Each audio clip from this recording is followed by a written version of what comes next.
ministre des Affaires étrangères. Hier, la ministre de l'Agriculture a prétendu ici être totalement opposée à l'accord de libre-échange UE-Mercosur. Mais la semaine dernière, invoquant un motif fallacieux, le gouvernement a jugé irrecevable la proposition de résolution contre cet accord que la France insoumise comptait présenter lors de sa niche le 28 novembre. Au moment où la Commission européenne accélère les négociations pour conclure l'accord au plus vite, vous censurez le Parlement. Pourquoi cette censure si le gouvernement est vraiment opposé à cet accord? Personne n'est dupe. À chaque échéance électorale, Emmanuel Macron a fait mine de s'opposer à cet accord d'un autre âge. Mais rien n'a été fait pour mettre fin aux négociations.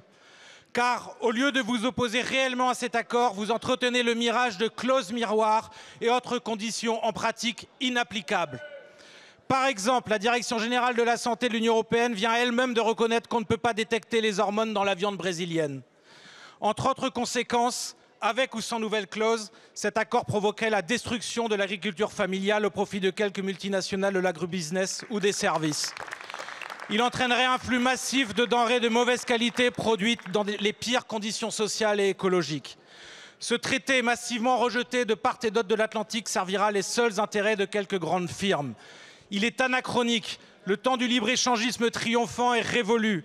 L'heure est à une politique de réindustrialisation et de planification écologique au service notamment de notre souveraineté alimentaire. Alors, vous engagez-vous sans détour à empêcher que cet accord soit adopté? Êtes-vous prêt à bloquer les négociations? Et si malgré tout cet accord est adopté, allez-vous, une fois de plus, dire qu'on ne peut rien faire, qu'à Bruxelles décide à notre place? Ou désobéirez-vous enfin? Soyez assurés que sous l'autorité du Premier ministre, avec la ministre de l'Agriculture, nous sommes mobilisés sur tous les fronts et avec les parlementaires pour garantir que cet accord, s'il devait être un jour signé, garantisse les intérêts de nos agriculteurs, de nos industriels, de nos entreprises et de nos emplois.